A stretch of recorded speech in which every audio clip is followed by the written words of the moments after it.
So here we are, Joshua chapters 17 and 18.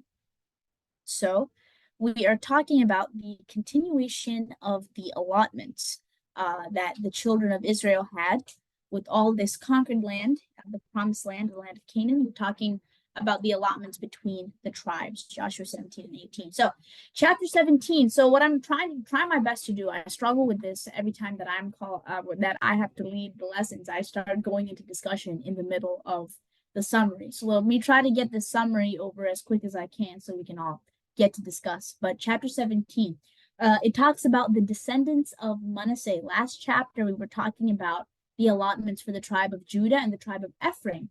This chapter, we're talking about the descendants of Manasseh, Joseph's firstborn. So we talked about how even though Ephraim was the second son of Joseph, Ephraim had the birthright.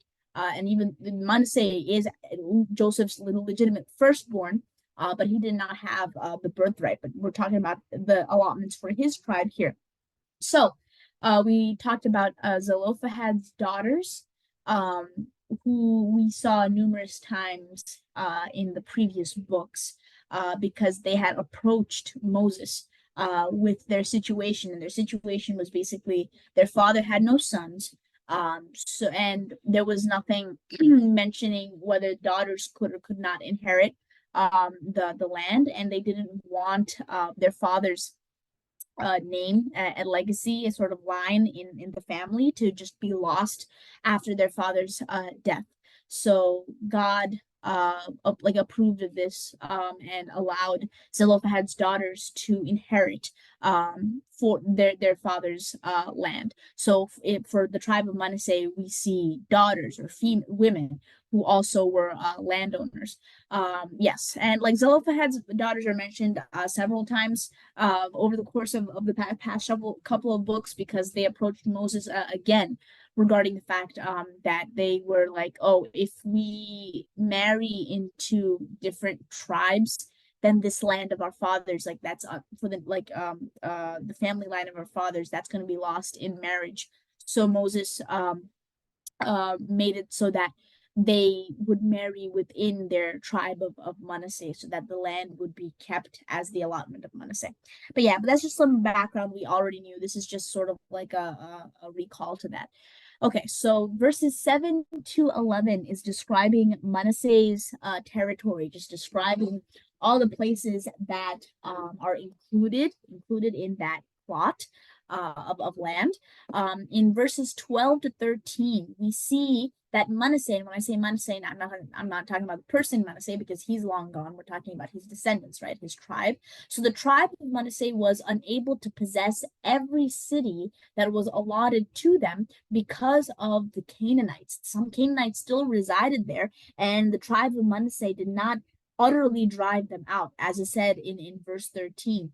The people, the craziest thing is, it still says the people of Israel grew strong and they put the Canaanites to forced labor. They didn't get rid of the Canaanites like God told them to. They just subjected them to forced labor and thought it's okay, like this is fine.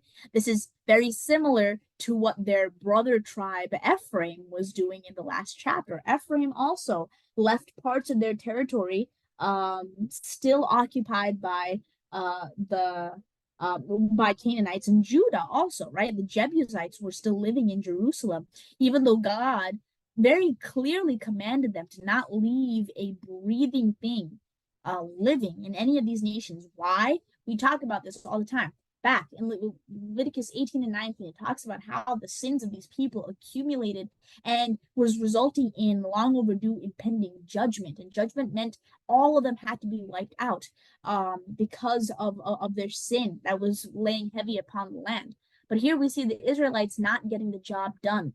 They left people in those lands, and the reason God warned against that because if they left people in those lands, they think they're in control, right? The Israelites think that we're so strong now. We occupied all these lands. We overpowered these people. We'll just subject them to forced labor. They won't be able to overpower us. It's overpowering you is not just by talking about lands and wars and territories. We're talking about spiritual warfare too.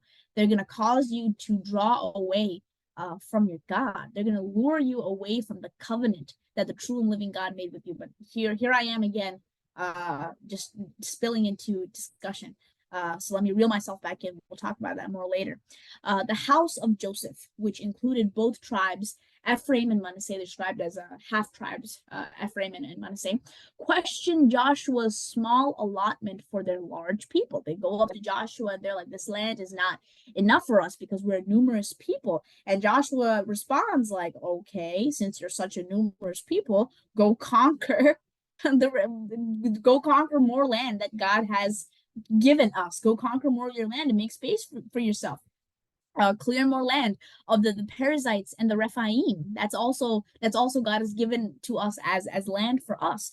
But the people responded with lack of faith. And again, I want to comment on all of that right now, but I'm going to give you a chance, all you guys and all of us, a chance to discuss about that together. The people respond with a lack of faith, saying, "Oh, we can't. Yes, we want more of a living space because we're numerous people, but oh no, the surrounding Canaanites, they have iron chariots, or we can't drive them away, we can't words that show a lack of faith.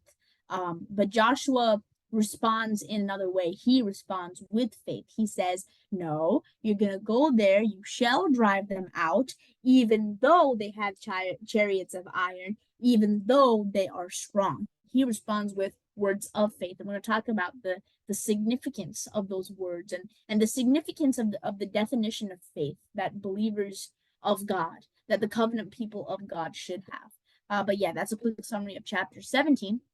Chapter 18, we talk about the Israelite congregation assembling at Shiloh. They take the tent of meeting and they just assemble all together as a congregation at Shiloh. And Joshua gets straight to the point. All right, the thing about Joshua is zero dilly dally. This man is not going to mess around. He's going to take initiative and address the elephant in the room. He's going to address the matter at hand. He says, hey, 7 of you tribes still need to occupy, inhabit, and possess the land that God has given you. The tribes were Benjamin, Simeon, Zebulun, Issachar, Asher, Naphtali, and Dan. Judah, Ephraim, Manasseh, Reuben, and Gad were already accounted for. These 7 tribes were still in those comfort zones, still remaining. So Shiloh, they're still in like the lands that are already allotted for Ephraim and Manasseh. They're just like sitting there in their comfort zone. We're just so happy here. Joshua's like, no, you need to start inhabiting the lands that have been separated for you. So they weren't taking possession of the land. So Joshua takes initiative and instructs 3 men from each tribe to scout out the land, not to see if the land is good or not. The land is already theirs, period, point blank. The land is already theirs. The scouts are being sent out to the remaining land that Israel has, that is called for Israel, to divide it up into 7 portions, and to like describe the allotment, the size of the allotment, where it starts, where it ends, all those details, and to come back to Joshua with all that information and those recordings so that it can be recorded, and then which portions would go to which tribes would be determined by lot. The men were told to divide and describe the land and return to Joshua after their scouting, and Joshua casted lots for which inheritance would go to which tribe before the Lord, as we see in verses 8 to 10. And the rest of that chapter, verses 11 to 28, is discussing the inheritance of the tribe of Benjamin. This is going to continue. The next chapters are just going to be, completing the discussions of the rest of those tribes and where exactly their inheritance portions are in that land, in that remaining land. But just some fun facts about, I guess, because the inheritance of Benjamin takes up a pretty chunk, like a good chunk of that chapter. Some familiar places that we see that are mentioned when describing Benjamin's proportions of his inheritance. We see mentionings of Jericho, Bethel, and Jerusalem. But yes, that is just a very quick summary of these 2 chapters. Before I open the floor for discussion, here are some maps of more or less the land, the land in question, the land that we're talking about, and how exactly it was divided up. Um, you know, just interesting here just to see. If you remember, this would be the River Jordan. This right here would be the River Jordan that's running through like on this map. If I'm not mistaken, correct me if I'm wrong because my eyes are failing me right now, but I'm pretty sure this is the River Jordan. Because we see that Reuben, Gad, and well, this says East Manasseh, but like a significant portion of Manasseh, they're on the east of the Jordan. Remember we talked about that? They were like, oh, we're happy on this side of the Jordan, but our men will travel with you so that we can conquer the rest of Canaan that still needs to be conquered for our brethren. So that that's you kind of get to see that, you get to visualize that. So Manasseh, Gad, and Reuben on the east of the Jordan, and on the west was everybody else. Yeah, you just get to visualize that. Instead of just reading, and sometimes it just goes in through one ear out the other. It's pretty valuable to see. And hey, again, you don't see any big like plot of land or space for Levi, because remember, Levi was God's priestly tribe. So God himself says that I am your inheritance. So they didn't have a portion of land for their own, but they did have cities, cities here and there, just to keep the livestock that they used, to keep and to tend their livestock that they used for the sacrifices and the things of the Lord in the tabernacle. All right, one last map. This one really interesting because this shows where all the Canaanite people were dwelling in the land of Canaan before it was divided up for God's people, right? So this is the promised land that we're talking about. And we see all the different tribes and where exactly they were staying. The Hivites, the Jebusites, the Anakim. Hey, we talked about how Caleb took over those. So we know that that's a hill country, right? If you guys still remember how to read maps from school, you see the texture. I feel like a social studies teacher, a geography teacher, if you will. You see like the ridges over there. You see like those are exactly hill countries that they're talking about. So like Hebron and Anakim and stuff. Like this is where the Anakim lived. These are the places that Caleb asked Joshua for. Like, give me that land for me to fight. The Philistines were here. It's pretty interesting. The Hivites, Perizzites, Amalekites, Ammonites, Moab. Oh, the Ammonites and the Moabites. We've talked about them before. So interesting stuff.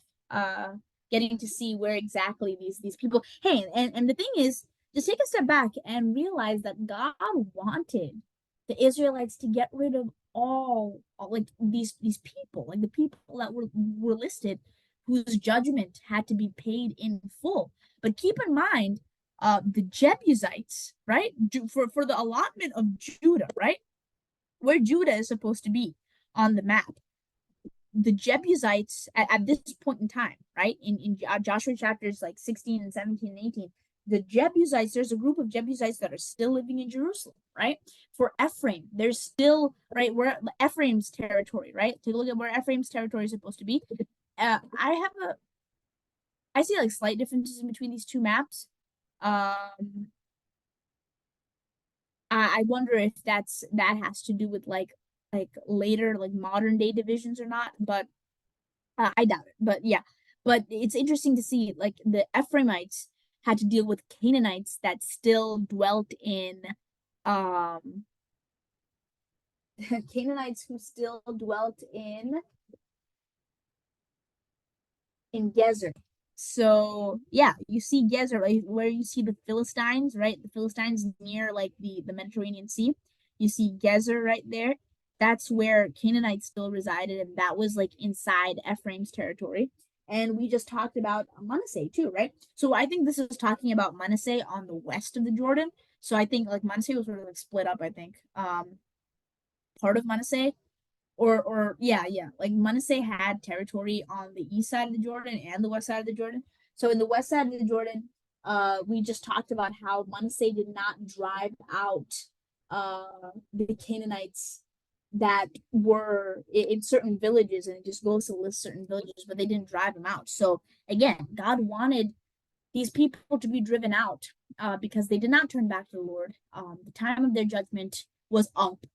No more chances, and because none of them came into repentance, they were still fighting God's people. And if they were kept alive, then they would entice and lure God's people with their customs and cause them to sin against God. So no form of alliance, intermingling, intermarrying, no form of treaty, no form of a compromise, uh, of not even forced labor, right? Not even forced labor, not to the list of the main, like the main Canaanites that God told to completely eradicate. Yeah, they wouldn't even, they weren't even supposed to get forced labor. All of them were supposed to be gotten rid of. The surrounding nations that were not numbered within that main group, people whose judgment had not come in completely full yet, they could be taken as servants, but there are specific rules for that we already talked about. But yeah, I don't want to ramble further, but this is just the summary. Oh my goodness, how is it 6:42? I blame the Kahoot. I blame the Kahoot. Yeah, I blame the Kahoot. Okay, so with the limited time that we have left, um, what are some things that you guys want to discuss from these two chapters? That's crazy. I stopped thinking. I was patting myself on the back, like, look at me finishing the presentation so early. Christina wasn't here to witness the Kahoot fiasco. We'll talk about that later. That was anyway. What do we have to talk about? What do we want to discuss from these two chapters? It can be questions. Now, even if you didn't get to read these chapters, that's totally cool. Don't feel put in the spot, or don't feel I can't ask anything because it's just, I haven't read. It's not going to make any sense. But from what we've gone over with the summary already, if there's anything that piqued your interest that you want to talk about, something that sort of convicted you maybe with your own like personal spiritual life, something that you want to connect to the New Testament, something that you want to connect to elsewhere in the Old Testament, anything really. Um, the floor is open. If you don't have anything, I'm going to start yapping, and we don't know how we're going to reel that in. So I highly encourage if you guys have something to say, you should say it. Any questions? Any something that you think is a contradiction? Please, let's talk about it. Anything. Or it could just be something you could give a summary of your own, just something that encouraged you, or something that you're like, hey, this is what I understood from this. This is, yeah, and this is my take, or this is what I took from this portion. Feel free to do so. I'll let you collect your thoughts while I close my door. Anything?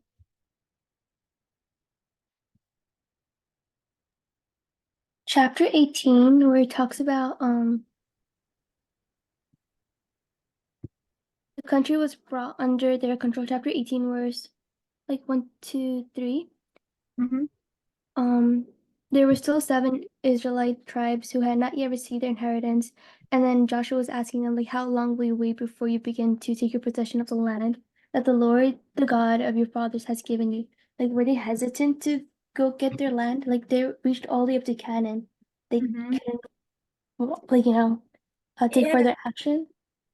no, because that got me a little sort of like, what are they doing? Because they've Mhm. gone through so many victories already, and I'm glad you brought that up. I was looking into like different commentaries and just like reading through this again, and in my understanding, the collective sort of whole of the territory had been conquered, right? But it would have been virtually impossible.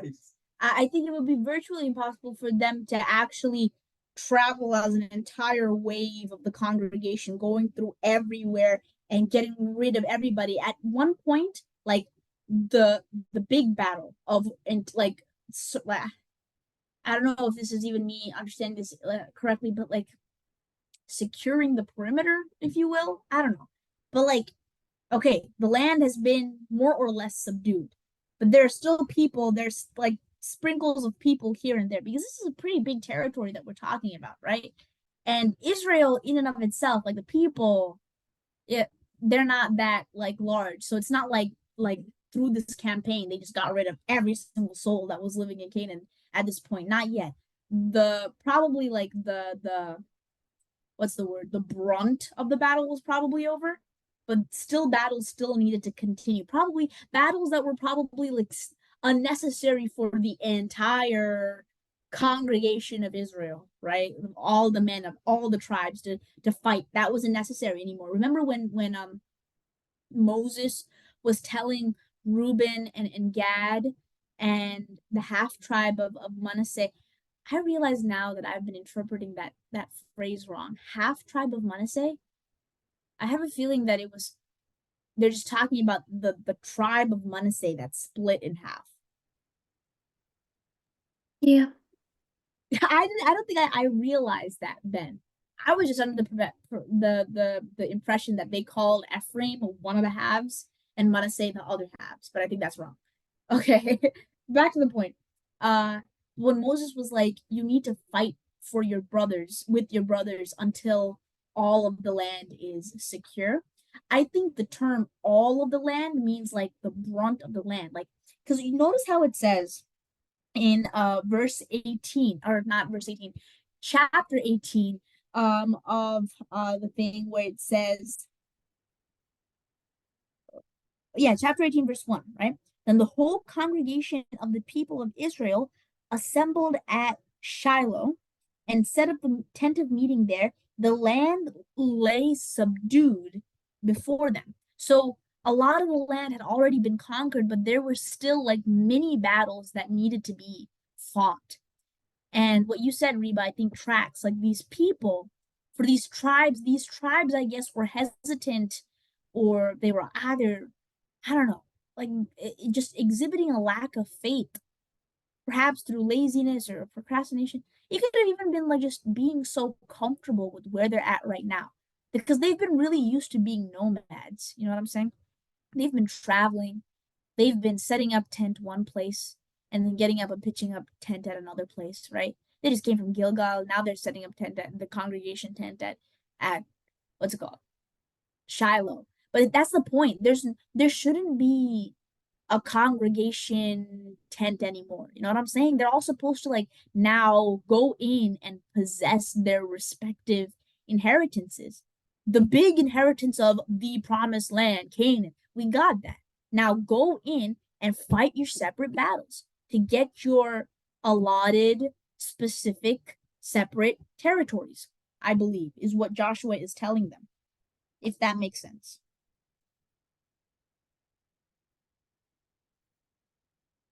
Yeah. Yeah. Right. Because yeah, that could be taken as their attachment to the comfort zone. That comfort zone of like remain all of them remaining in like one place, but like the whole promised land was lying before them. They had to go in and actually start living in it, you know. You can't just be like, yeah, I got the promised land and just not live in it. You have to go out and that doesn't mean everything's laid out, everything's just there, everything's vacated for you. So you have to go in there. You need to keep house. You got to clean up. That's you got to fight some battles. You need to drive out things that shouldn't be there. And to translate that into our faith life, I feel like God has given us promises and inheritances in our own spiritual lives and blessings in our own spiritual. Why? Because we're his covenant people, right? Those of us who have accepted Christ as our personal savior, who have joined him in his death and resurrection through baptism, like we are his covenant people. And God has set aside, set apart good land, good inheritance, good blessing for us, the good promise for us. But we can't live in that knowledge and not live in the promise, you know? And perhaps to acquire that promise, you need to drive out things that are obstacles to that promise, perhaps temptations that you're struggling with, battles, your own spiritual battles that you need to master, that you need to eradicate completely. Ooh, okay, not even right, because the tribe of Manasseh did not completely eradicate the Canaanites that were in their land, right? So the same case for Judah and Ephraim, right? Canaanites were still living there. So in our life, perhaps there may be things that are standing in the way of our complete possession of our promise and our blessing. But instead of eradicating it, battling against it completely and completely getting rid of it, we are like, yeah, I'm still in control. Those famous last words, I'm still in control. And you let that temptation just stay there. Oh, I'm still bigger than that temptation. So it's okay if I don't get rid of it entirely. It's still there. It's still doing forced labor for me. It's fine. It's fine. I'm still in control. It's not fine. Because later on, it's these what seem very small and harmless that just drag Israel as a whole by its ears away from its God, away from Israel's God, to start prostituting itself to the idols of the land and the customs of the land and the rituals of the land, all because they said, "Oh, I'm still in control." So that's just something that's a little too scarily accurate, eerily accurate. Not eerily, it's very purposeful. That's why it's the word. But when it's right under your nose, it's very convicting. I can say that. I can speak for myself and say that's very convicting. You think you master the battles and the dark forces and like the enemy is that, yeah, I'm lording over them. Well, that's the point. They're not supposed to be existing at all. You need to fight them until they're dead. That's the point. Yeah. Anything else?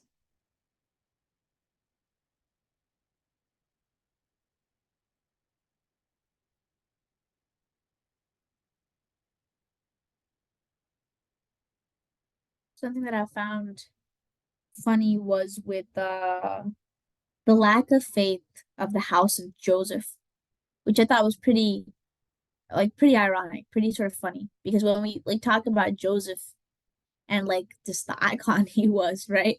You would expect his descendants, I don't know, like like the descendants of Ephraim and Manasseh, because first of all, none of the other tribes were given that sort of privilege and honor of having like sects of your tribes like named for your sons and just become two like separate like nations of their own from one house like that. I mean that you don't see that anywhere else. But Ephraim and Manasseh are yeah. Ephraim and Manasseh approach Joshua and they're like, this land is not enough for us. They're literally questioning. They're like, why have you given me but one lot and one portion as an inheritance, although I am a numerous people, since all along the Lord has blessed me. So they're acknowledging that God has blessed them to become a numerous and strong people, right? They're acknowledging that. But Joshua literally ate with the answer back, right? Joshua wasn't playing any games. You see what Joshua is responding? They're like, oh, why have you given us one lot, one portion? And because we're such a numerous people. And Joshua's like, well, if you're such a numerous people, go up by yourselves to the forest and clear those grounds. Clear ground for yourselves in the land of the Perizzites and the Rephaim, since the hill country of Ephraim is too narrow for you. You from inheriting what's supposed to be yours.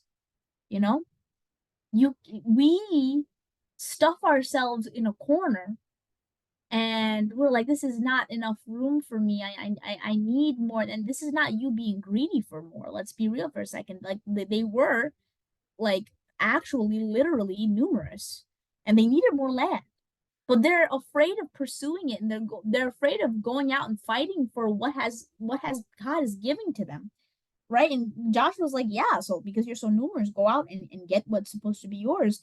And they say, yeah, the hill country is not enough for us. Yet all the Canaanites who dwell in the plain have chariots of iron. Well, wait a second. What have we been traveling, going through, seeing all this time? The God who stopped the rotation of the entire planet Earth? Like, were you guys not there to witness that? And now they're like chariots of iron. Who cares about the chariots of iron? The Israelites were nothing when they started this battle. They're nothing without God. But the point is, the God of heaven and earth, the universe is still with you. Like, or have you forgotten about the covenant? Why are you afraid of iron chariots? You know, we're talking about like the name of the game is a whole lot larger than iron chariots. But the craziest thing is who's saying this? The quote unquote numerous people. Oh, we're such a numerous people. And Joshua's like, yeah, if you're such a numerous people, go fight then. And then they're like, oh no, iron chariots. That also speaks to our lack of faith, right?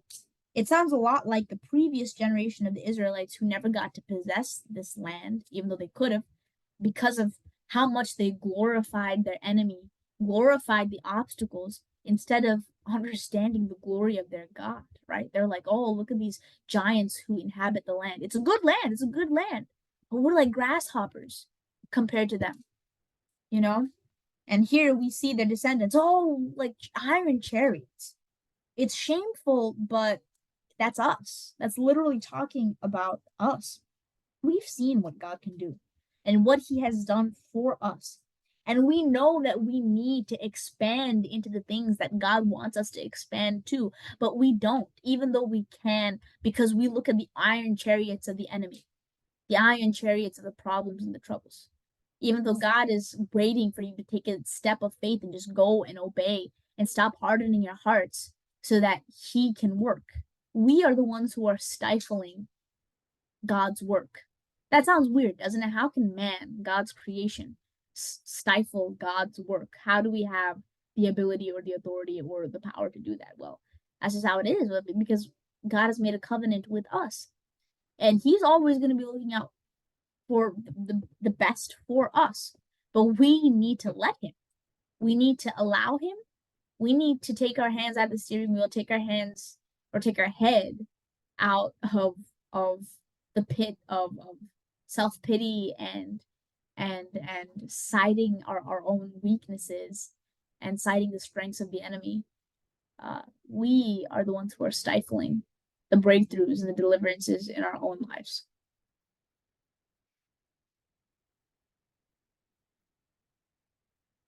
Does that ring any bells for any further discussion points or any questions? Remember, guys, we really have no rules. We have no set sort of yoke upon us. We're free. We're free to discuss anything in these chapters, anything that it reminds you of.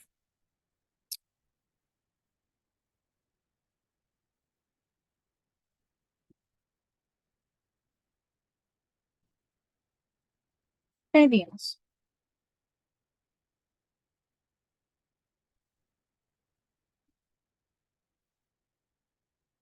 Okay. If not, I'm just going to say a sentence about Joshua.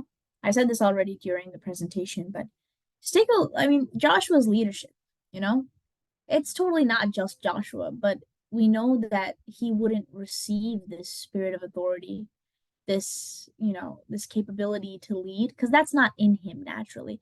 Like that was given to him by God. But the point is, it was given to him by God because he was a man who yielded to God, because he was not a man who hardened his heart against God. You know, on the contrary, he kept his heart broken and contrite and ever seeking God and ever pursuing God so that he could live in faith and faithfulness. We see that here, right? Because even the things that he's decreeing the Israelites, it's encouraging them to have faith and faithfulness. You see what Joshua says after the people of Manasseh and Ephraim are like, oh no, iron chariots, iron chariots. See how Joshua responds in verse 17. Then Joshua's because Joshua could have just been like, these people were becoming like hard of heart, right? They were not yielding to God, they were not obeying, they were not trusting. They were like, we need more land, but oh well, iron chariots. They're hardening their hearts and thinking it impossible before they've even taken a step out. And here Joshua's like, okay, whatever, you do you, boo. Like he could have just been like, this is not my problem. This is not my problem. This is your problem. You need to get it sorted out.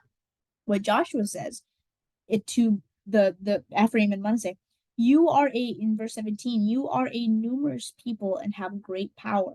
You shall not have one allotment only, but the hill country shall be yours. For though it is a forest, you shall clear it and possess it to its farthest borders. For you shall drive out the Canaanites, though they have chariots of iron, and though they are strong. Like, notice his faith and his faithfulness coming from these words. He's telling Manasseh and Ephraim things that they're refusing to declare on their own. He says, you shall clear out the forests for your territory. You shall drive out the Canaanites that are there. It doesn't matter. They have iron chariots. He says that too. He's like, though they have chariots of iron, though they are strong.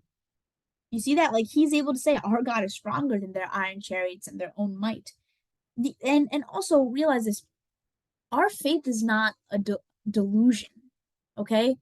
That's not us just blinding our eyes to the facts, because that's what a lot of people mock our faith to be. They mock it to be, oh, just people who are too afraid to face the reality of life, who are too afraid just to admit weakness and admit defeat. So you want to live in a fantasy land. Oh, you call it faith, whatever. That's just a fantasy land, a la la land, where you're making up stuff that doesn't exist. That's not what faith is. And we see this with what Joshua is saying. Joshua says, you shall clear it, you shall possess to the farthest borders, for you shall drive out the Canaanites, though they have chariots of iron, though they are strong. Joshua's not here underestimating the enemy, if that makes sense. It's not like him, he's saying, oh, this is like not like, this is, they're not this or they're not that. He's saying, yeah, they're strong. Yes. All right. It's not like he's hiding from any truth or hiding from any facts. He's like, yes, they're strong. Yes, they have iron chariots. Right. He's like, though they have iron chariots, though they are strong. It's that's not a factor here, because you are a numerous people and you have great power. And Joshua's like, he's saying to Manasseh and Ephraim, you said so yourself. You said you're numerous, right? And you acknowledged that God blessed you. So why is God not a part of the conversation right now when you're going through an issue, when you're going through some sort of trouble or obstacle? That's just how we are. That's just how we are. And sometimes we give ourselves too much credit. We're like, yeah, we have faith. We acknowledge, right? Because the people of Manasseh and Ephraim have faith. Yeah, they said, oh, the Lord blessed us and made us numerous and stuff. Like, yeah, that's faith. I guess as a part of faith, but you can't like corner faith into like a part of it and be like, oh, just check off the box. Like, yeah, I acknowledged God, so that's faith, and then turn around acting like you didn't acknowledge God when the next problem comes, right? So we can very well say, yeah, God blessed me, or but by the grace of God, or by the mercy of God, this, that, and then be like, oh, iron chariots, iron chariots. Like, do you see how, hypocritical. Yeah, we're hypocritical. Our words and our problems become very oxy contradictory. We have oxymorons. We speak in oxymorons and we don't realize it. We are the people of Manasseh. We are the people of Ephraim in the way we deal with our problems, in the way we don't finish the job, finish the battles of our lives of faith. But yeah. Oh, yeah. Christina says, I like how Joshua corrected his mistake of underestimating the enemy. The last time he did, he was defeated. Good point. We talked about Ai, right? The city of Ai. And they did not consult God before fighting that battle. And, there were consequences to that. Yeah. Again, our faith is not a delusion. We see the reality, but we also see the unseen reality. You know what I'm saying? It's just because you don't see God doesn't make him not real. But you start excluding him from the factor just because you can't see him like you see your problems. Start seeing God like how you see your problems. Like, can I make a point? Mm-hmm.